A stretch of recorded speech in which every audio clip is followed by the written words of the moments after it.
each and every person that is here for this glorious day today, the installation of our pastor, Joe Amico. And I welcome all of you, and you're always welcome in this church if and when you ever would like to come. I've got a couple of announcements.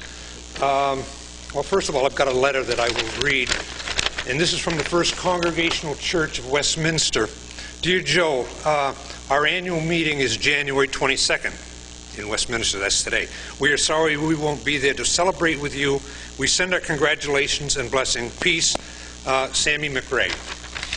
And there is a sign-up book in the back. If people have not signed up, we would appreciate it if you would at some point after the service. There is going to be refreshments downstairs, coffee, punch. The ladies have done a wonderful job putting that together, and so we look forward to maybe being able to visit with everyone down there at that particular time. And that's all the announcements that I have at this point, so I'm going to sit down and let the show get on.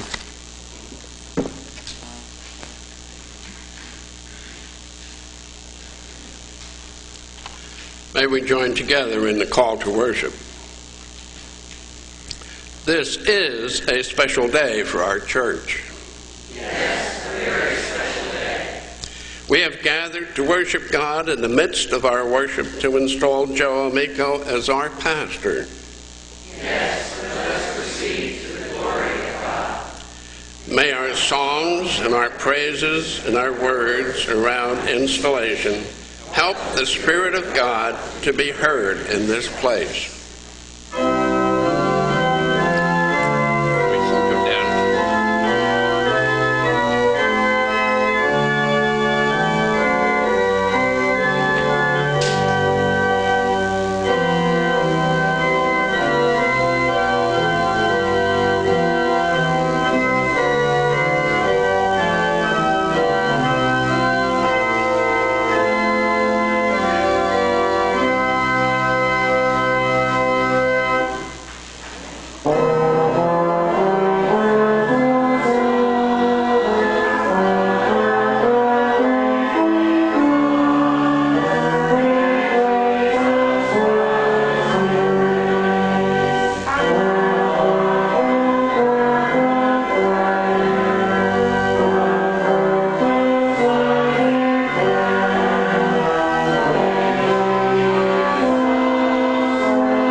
Good afternoon. The Wyndham Union Association of the Vermont Conference of the United Church of Christ greets you in the name of Jesus Christ. Welcome to this service of installation for the Reverend Joseph Amico as the settled pastor of the First Congregational Church of West Brattleboro. At this time, I would like to invite the Reverend Susie Webster Tolino to give the report of the Ministerial Standard and Standing Committee. Hello, everybody.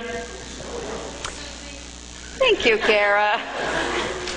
Joe's transfer certificate of church membership from Altadena Community Church, United Church of Christ, to First Congregational Church of West Brattleboro, his transfer of ordained ministerial standing from the Southern California, Nevada, right? Not Nevada?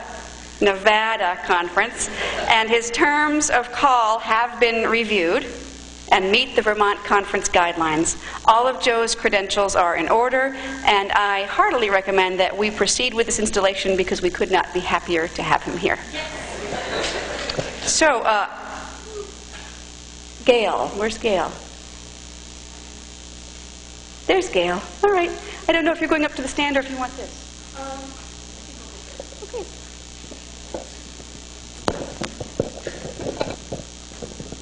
We short people can't be seen from the back. Joe came to First Congregational Church in the fall of 2009 through the back door. We had come through a rough time, and the conference suggested that we try a part-time minister to ease our financial burden and help us get back on track. We weren't at all convinced this would work. It was a new concept for us. We had never done anything like this before. And we wondered who would really take care of us. That's all we really wanted. Someone to take care of us and love us and be here when we needed them. We weren't looking for another interim pastor because if he turned out to be someone really special, we wouldn't be able to hire him. At first, Joe was a pulpit filler. Then, when we wanted to make it a little more permanent, we agreed that he would be our redevelopment pastor, whatever that was. I don't think we still know what that was. It soon became apparent that Joe is exactly what we need here at First Congregational Church. He showed us that we can and we do take care of ourselves when he is out working his other job. Yet he is here for us when we need him. In this modern day of instant messaging, Joe is never farther away than the send button on his BlackBerry or our computers. Back in 2006, the conference told our search committee that the relationship between a church and a pastor is like a marriage. We officially called Joe last March and have had our courtship. This today is the wedding, and we are all here as witnesses to celebrate this union.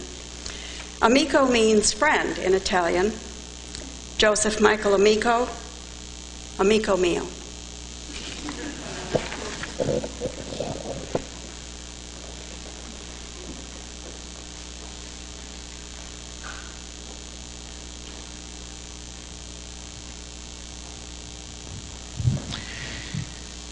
So I want to explain, particularly for the non-UCC folks, that typically in this association they do what's called an ecclesiastical council.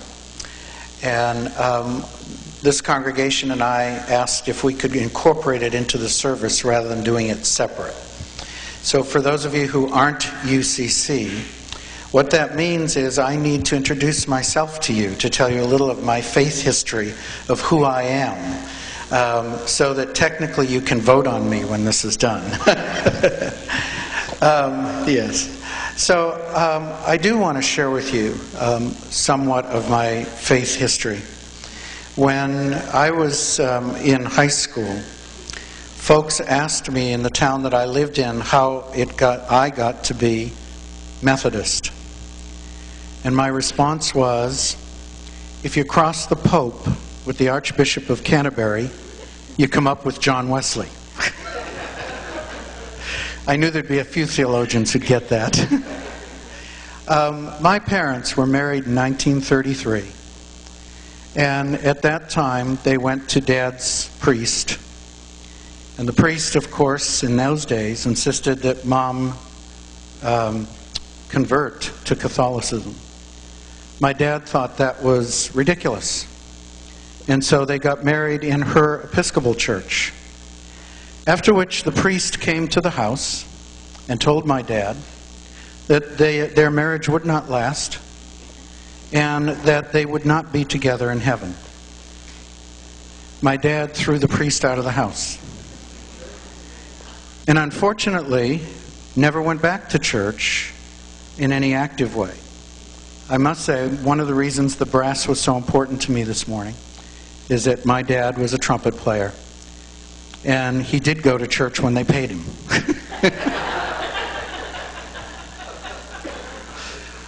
And I also have to admit and confess humbly that he also came to church when I preached, which meant a great deal to me. When I was in second grade, we moved to a town that didn't have bus service, and so we couldn't get to the Episcopal church that my mother took us to. And my dad didn't go to church, and so we didn't go to church for a while. Now I have to. There's one story I'm just going to add because my brother's here today. I have to. He picks on me when I was young. Now I get to pick on him, but it's not really picking on him. I'm just going to tell a story because of what he and my mom would have to do. Any of you who've been to Episcopal churches that are high church, which St. Stephen's and Lynn was, on high holy days, I was known to get faint because of all the kneeling. And my brother would sit on one side, my mother would sit on the other side, and they'd watch me. And when I started going like this, they'd each pick up one arm and carry me out of church. Maybe that's why I'm not Episcopalian today. I don't know. But I will share with you then that by fifth grade, I was kind of wondering what God and Jesus Christ were other than swear words. And I wanted to find out on my own, and the only church in our neighborhood happened to be Methodist, and I went there with my friends. And by a freshman in high school, I had already said that I wanted to become a minister because of the way that church ministered to me. I felt so affirmed and so supported by that little church that I wanted to give back something of what they had given me. And so 41 years ago, I was ordained in the United Methodist Church, and I served churches in the Wisconsin Conference for 17 years until my then wife and I were going through a divorce. And I knew I was going to have to share with the bishop why I was going through a divorce. And for any of you who don't know, United Methodist Church, this was in 1987, but still to this day, has a rule that a self-avowed practicing homosexual cannot be ordained or appointed to a church. And so the bishop removed me from that position. Now, the significance of the stole that you see in your bulletin this morning, I'm really grateful to Earl Kavanaugh for his talent in taking that off the internet and putting it there. I want to share with those of you who don't know about the Shower of Stoles. The Shower of Stoles is a project that was started for folks like myself who were gay, lesbian, bisexual, or transgender who had been either defrocked or removed or otherwise had issues in the denominations where they served. And so in 2006, I surrendered the stole that you see in that picture to the Shower of Stoles project. If you go online, you can see it there and read it, but this is what it says, and I thought I would just read to you because I think it says a lot about my story. In 1987, my wife requested a separation to work on her own issues. And during that time, former parishioners and friends told me how they had never known me to be so peaceful. I realized I needed to deal with my own issues and come out. At that time, I was senior pastor of First United Methodist Church in Oshkosh, Wisconsin, one of the larger churches in the Wisconsin Conference. I had been the conference youth coordinator for 7 years, served on just about every major conference board, and was at that time on the executive committee of the Board of Ordained Ministry. In fact, I had written the conference policy on what self-avowed practicing homosexual meant. When I came out to the bishop, he insisted I leave my current position or go on leave of absence. I refused, and 8 months later, after bi-monthly meetings with the cabinet, we finally agreed that I would find a position that would meet the criteria for an appointment beyond the local church. And during Advent, the bishop placed me on a 3-month study leave from which I would not return. The leave was to allow me the time needed to interview for other positions. Unheard of at that time in the United Methodist Church, the bishop appointed an interim to cover the study leave and the ensuing time until the next annual conference. Neither the congregation nor I ever got closure on my ministry there. The bishop refused to allow me to tell people the real reasons. There was no goodbye ceremony, no thank yous, no time to grieve or express other feelings. Just confusion on the part of the congregation and deep hurt on my part. However, on the last Sunday in November 1987, since I knew the real reason for my departure and the fact that I would not be returning to any other United Methodist Church again, after I pronounced the benediction, I laid my stole across the pulpit as I exited to shake hands at the door. Many were startled, and those who knew, including the Staff Parish Relations Committee, wept. The stole was created by Hmong people using a process called counted cross-stitched. It was given to me by a confirmand in a previous church by he and his single-parent mother in appreciation for the work that I had done with them. If you know about Hmong artwork, it tells the story of a displaced people. This stole tells my story, having been displaced by the church I loved. The next 8 years were what I call my wilderness period. I really didn't know where I was going to land in terms of churches. I ended up as a choir director for a UCC church in Minneapolis. And during that time, I tell people they loved me into the UCC. And the pastor of that church had been chair of the Church and Ministry Committee and was insistent that I go through the process of privilege of call.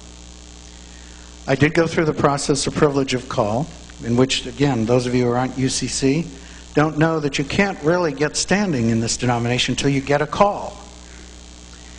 And I sent out my profile to 300 churches over the next 3 years. Jim and I went on one interview to a church in the Berkshires. They actually loved Jim. They wanted him because they loved the ideas he had about what he was going to do to the parsonage. Unfortunately, there were 2 people on their committee who felt they were not ready for an openly gay pastor. So I was not called to that congregation. So when Pride Institute, where I had been working as a counselor, asked me to be the executive director, the church, the local church that I had been choir director of, Pride Institute, and the association decided that that was my call. And I tell people God opens doors and I walk through them. I always thought I was going to be a local church pastor.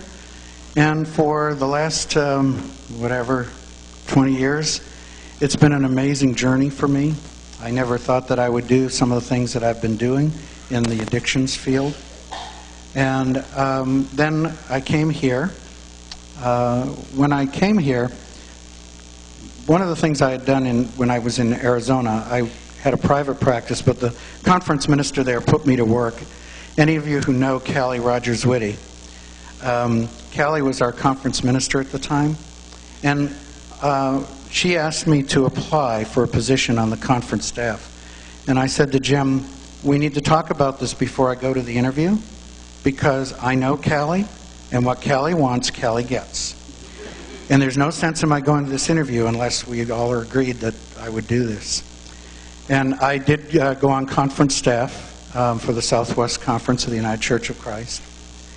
And then when I came here to move to Brattleboro to do some consulting for the Brattleboro retreat, Callie sent a note to Lynn and said, "Joe's coming to your area, put him to work."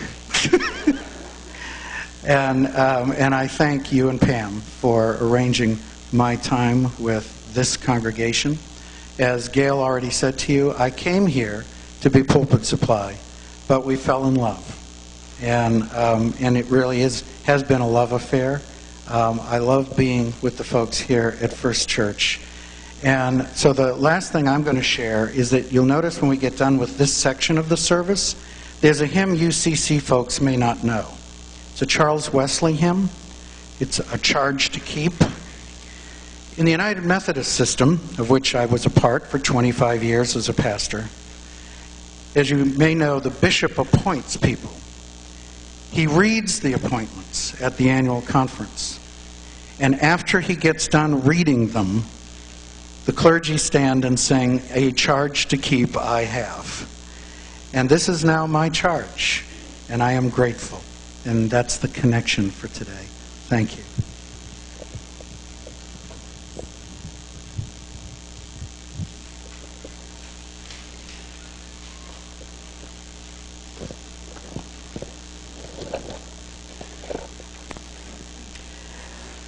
We have heard First Church's call to Joe Amico to serve them as pastor and teacher. We have heard the report from the Ministerial Standard and Standings Committee that all Joe's credentials are in order. We have heard Joe share some of his journey to this day and have met this church through his eyes. As pastors and delegates of the Wyndham Union Association, do you affirm and support the decision of this congregation and pastor to enter into covenant with one another?